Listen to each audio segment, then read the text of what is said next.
Hi guys, Guy in Kalamazoo here. I'm gonna try this again. This is like my fourth attempt. My computer, I don't know why. It's doing. I've got Windows 10, and I've got the anniversary update. I got the one that come out like a few weeks ago. I know I've got a big update going on in the background. I'm like, okay, I'll just let it run. But for some reason, I use Microsoft Movie Maker. It's free, easy to use. I got a little Logitech camera. I don't have a huge setup like all these big YouTubers do. I don't care. I really don't care. Anyway, this is an impromptu video. I knew I was going to do it earlier, but now I just watched another YouTube video that I want to do the response to. And I also have a rant. I'm going to start out with, let me do the rant first. Okay. And I also have a question for the people who will watch this and maybe do a video response to this question. But has there been a game franchise ever that has captured you and just drawn you in and it's like become part of your life? Okay, for me, I've got Scourge on the wall back there. You can only see him, but I've got the tattoos. This is a Lancer. It's Gears of War.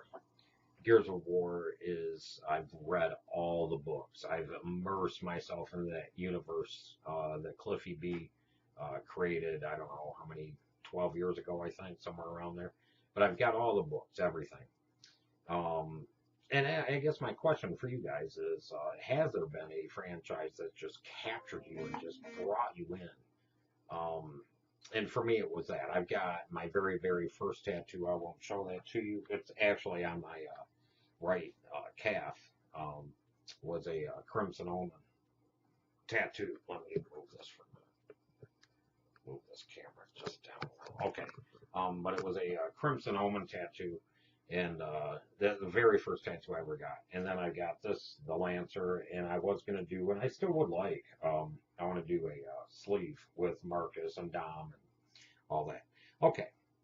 So, yeah, I've pre-ordered, and I'm going to be getting it on October 7th. The Gears of War, the new Xbox One S, the Gears of War 4 edition, which it will come out 4 days before Gears of War is released on October 11th. I'm going to be getting it on October 7th, and I hope to actually might live stream some.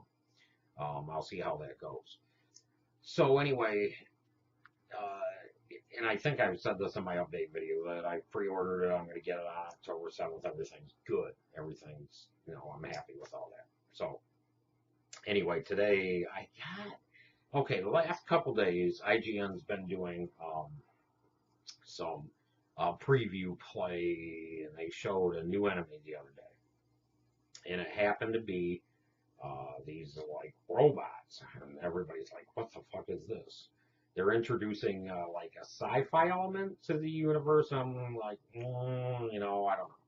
For those of you who know Gears, there's the human element, which are the humans, the cogs, the strand, what they call the stranded. And then there's the locust, which are the bad guys. And the whole story, I'm not going to tell about the whole story, but the whole story behind it all and the whole universe. Karen Travis told the story, and it is very, very, very well written, very well told. It's a story that really moved me down into the depths of where the inner realms of the planet Syrah, and where the locusts were trying to survive on their own, but something happened where they couldn't. They had to emerge, and all of a sudden they're fighting the humans. And in a way, Queen Mira, their queen, is one of these evil, bad characters. I liken her a little bit to Darth Vader, where, yeah, he's evil, but in the end, it's really, he turns out good. Mira doesn't turn out good, but she's just fighting to save her own people, her own species. And it just brings a very interesting dynamic into the whole story. Anyway, now, the Gears of War 4 is like, I don't know how many years, 20 years later. We know Marcus is still alive because they show old Marcus. Marcus and another character, Anya, have a child. The child's name's JD. He's the main protagonist in this new Gears of War 4. And now, today, and this is my rant, and I just went on a wild Twitter spree when this came out, when this news came out today. I was just so upset. Okay. One of Marcus's, there's a thing in a story called Brothers to the End. One of Marcus's best friends is like his brother, and their backstory is very interesting. Dominic Santiago. And I'm not going to spoil anything, but in the third game he dies. He kills himself to save everybody else. And it was one of those moments in one of the games that I actually cried. I cried. It was very sad. I had to actually turn it off. It was very sad. That moment, and also because Dom was searching for his wife, and there's a scene where he had found his wife and had to kill her. Because she was ravaged and next to nothing. And that was very sad too. But anyway, today they announced pre-order bonus characters for multiplayer. And one of the characters is called Zombie Dom. And it's like the dead body of Dom, which I don't know why there would be a body, Coalition Studio. Please, Rod Ferguson, I tweeted you, but why in the fuck would there be a body when he blew himself up? I think, I don't know, maybe I'm overstating this, what have you, but there just should not be, to me it's disrespectful, very just disrespectful to bring him back as a zombie. He's a playable character in the multiplayer. I don't like it, and I even did hashtag no zombie Dom. But for pre-ordering, there's zombie Dom, which I'm totally against. And yeah, maybe I'm overreacting, but I also know many other Gears players that don't care for it, don't like it. They have the same stance as me. But they're bringing back older Marcus, I think is his name, old Marcus. And a character called Tomorrow Anya, which is it's like the Anya that's in the Gears of War trailer. The Gears of War 4 trailer is very nice. It's like when she was married to Marcus and they had the baby JD, and JD's growing up. Very nice. And then you get some gold skins for the pre-order. But for me, that's I don't know. It's just to me this. Is just very disrespectful what they did or what they're doing, bringing him back as a zombie. In fact, in a way, I hope Gears 4 is good. I should be very excited about it. I'm not. I'm actually more excited about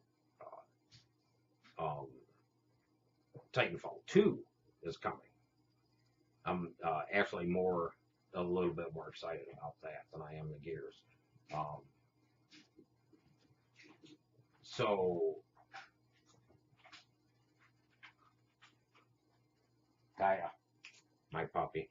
Kaya, you want to be in this? No. Well, come. Say hi. What's up? That's Chris. Okay, now get the fuck out. Anyway, everybody, that's Chris. So, okay. So anyway, that whole thing. Oh, now I got Honda's right here at my feet too. That whole thing just upset me. Okay, so on with the second part of my video, and that is in response to several people actually. There's I don't know why I can't remember the name. Okay. Solid Rev. Solid Rev posed the question. Sorry, guys. Chris is just leaving. He just out of here. Okay, Solid Rev is a YouTuber that I just learned about through Dean. Dean Thompson. You know, I talk about Dean Thompson a lot. Vinny Corleone, 62. He's got the Escape to Gaming vlogs and posts that he does on YouTube. You can look up his channel.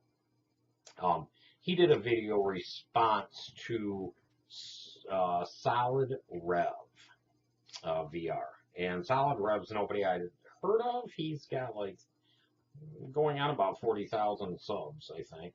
He's not an old. I don't call him an older gamer. He's a dad though. He's like in his 30s. I'm gonna be 50 next year. And I know Dean is even a little bit older than me. So anyway, he posed a question, and it was answered by Dean. And through Dean, it was just answered by Dad's Games. This is a channel that I just found through Dean also. And I'll put links to all these channels in my description. And I'm going to be brief about this also, but this is going to be my response to the question. Does gaming make you a loser? And I noticed that the people that are responding to this are older like me. Like I said, I am going to be in about 3.5 weeks. September 6th is my birthday. I'm going to be 49 this year. Next year I'll be 50. So I'm like about 1 year away from being 50. You know what?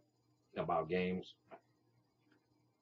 I don't give a blue fuck. I said on my last video, I was born with maybe 2 or 3 fucks. I've already given them up. They're gone. I don't have any more fucks to give. There's maybe a few in life. I do. I'd be lying if I didn't. But for this, no, I don't give a fuck.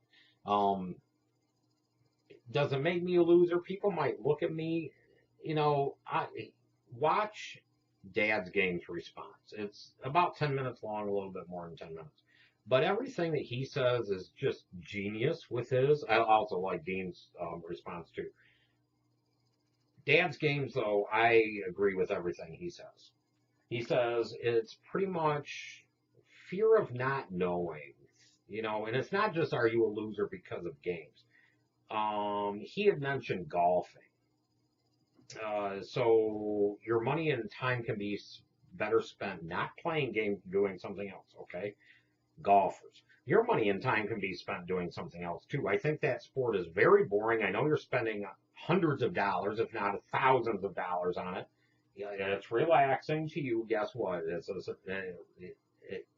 Gaming is an escape and relaxing to me.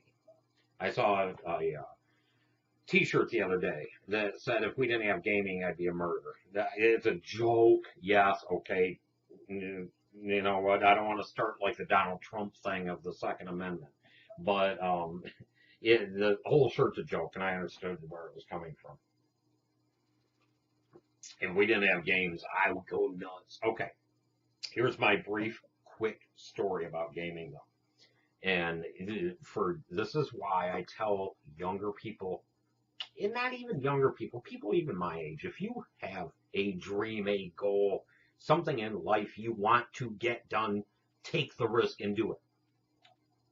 Dad's Games kind of mentions this. Here we go. Dogs are barking. I don't want them to. Shut up. Sorry, guys. Sorry. Dad's Gaming's kind of mentioned this a little bit. As long as you're not hurting yourself, harming somebody else, as long as you're not invading somebody else's space, go for it. Even if you fall, Jesus fucking Christ. Even if you fall and you fail, you've tried, you have tried and you've done it. Okay, I don't know how many people know this. I have a published book. I've written a book. You can look me up, Brad Allison. The book is called Repercussions. It's there on Barnes & Noble. I think you can even search Amazon. It's there. I'm happy. I have a published book. The thing with the published book, though, it was not published through a mainstream publisher, but it was before this e-book publishing thing, too. I don't think I had to pay the publisher. Maybe $1. I think I had to pay the publisher to satisfy the contract or something like that. I don't even remember. But I have a book out there. The book was based off a play that I wrote. I actually wrote a screenplay. We produced that play. It played here in Kalamazoo for maybe a month or two, and it did get several good reviews. I got a good write-up. Well, this play, I loved theater at that time. I took the risk and opened a theater. It went well initially. The thing with the dreams is you got to stick with them and work on them every damn day there is. I was younger, I was inexperienced, I didn't know, and the theater happened to fall aside to the wayside.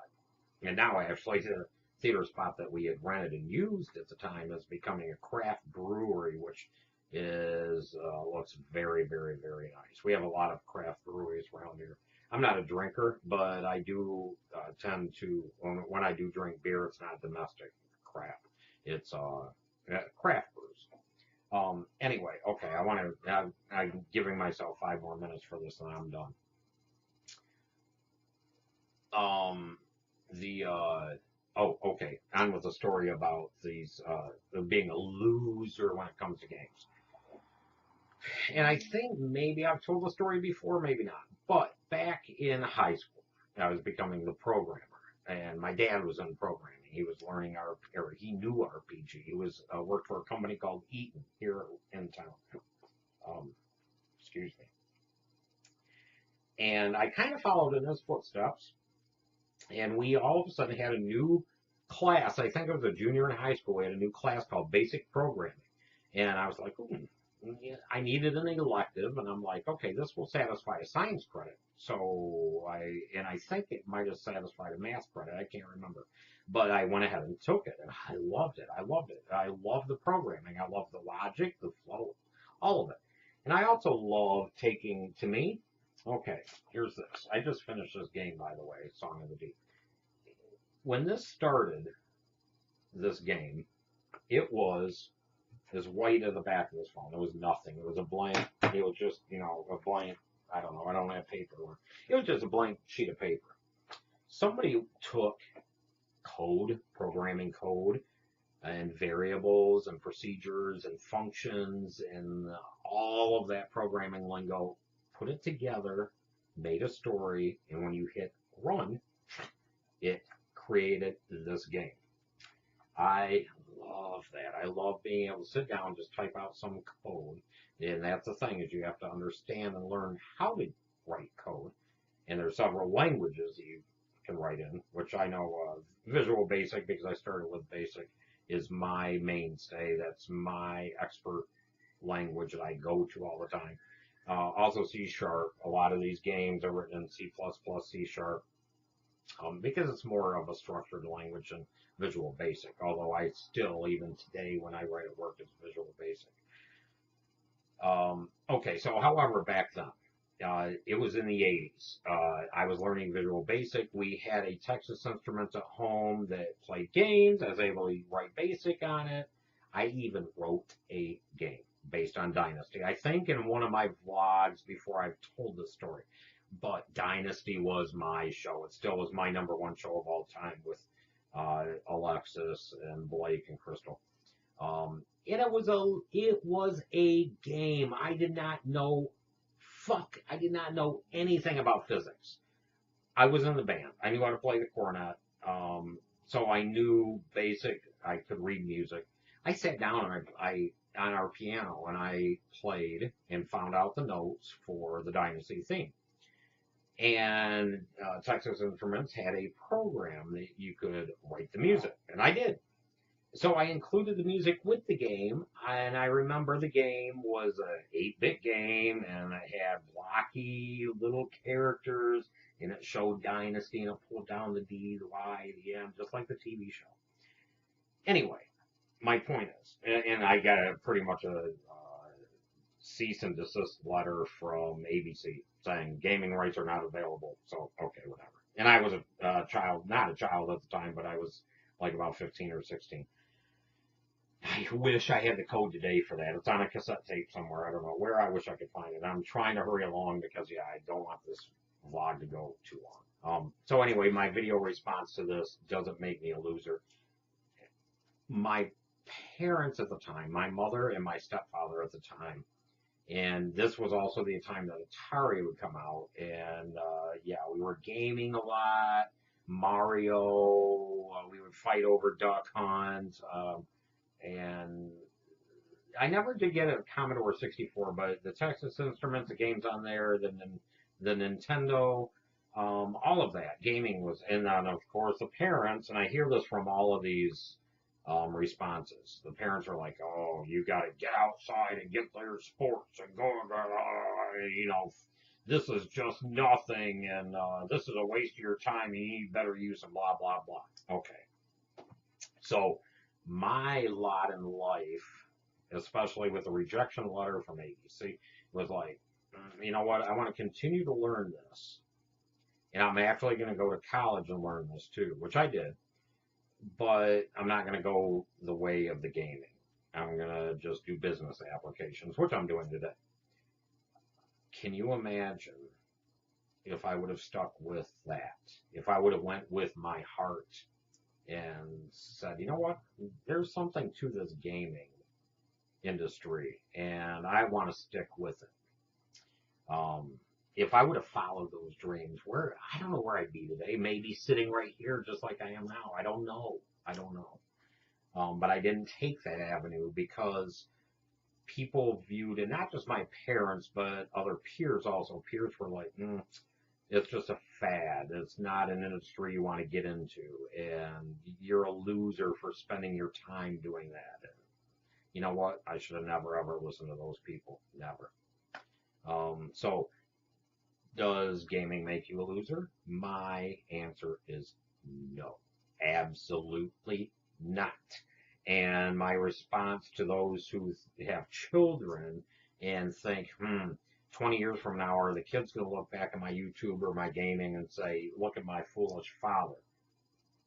I don't think so.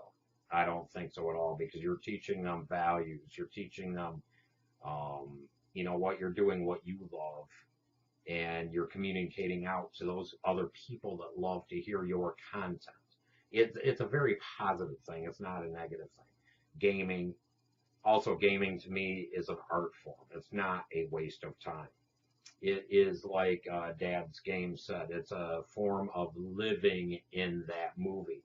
I game more than I watch movies. Movie, you sit down, especially the movies today. I've not seen a good movie in probably a good 10 years. A really, really, really, really good movie that I'm like, oh my God, I got to go out and buy this movie. In 2 hours, 2.5 hours later, the movie's done. Where a game is going to last you several hours, and you get to be inside and part of that story. So, but that leads me to another topic I'm not going to get into, and that's the stories with games and other things. But anyway, does gaming make you a loser? Absolutely not. So, that is my video response to Dad's Games, to Dean and Dean's friend. What was his name? I want to call him Soldier. It's not Soldier. Yeah. Solid Rev VR, who I actually was going to subscribe to, and then I watched one of his videos. Him and I share several political viewpoints in common, but then he made a reference to my lifestyle in a derogatory manner, and I'm like, no, I'm not going to subscribe to him. So, anyway, guys, if my question to you guys now, has a gaming franchise really pulled you in like that? Like Bioshock. Bioshock, I would love to have a Big Daddy tattoo. Well, this tattoo here is, which I don't think you can see it too well, but this is Tyrael from Diablo. And down here it says Te amo mucho, eternal. Something I always told Chris. Anyway, guys, this is going on half an hour. I didn't want it to be that long, so take care, and yeah, I'll be doing an update vlog for sure. Let's see, this is August, probably in a week or two. So take care. We'll see ya.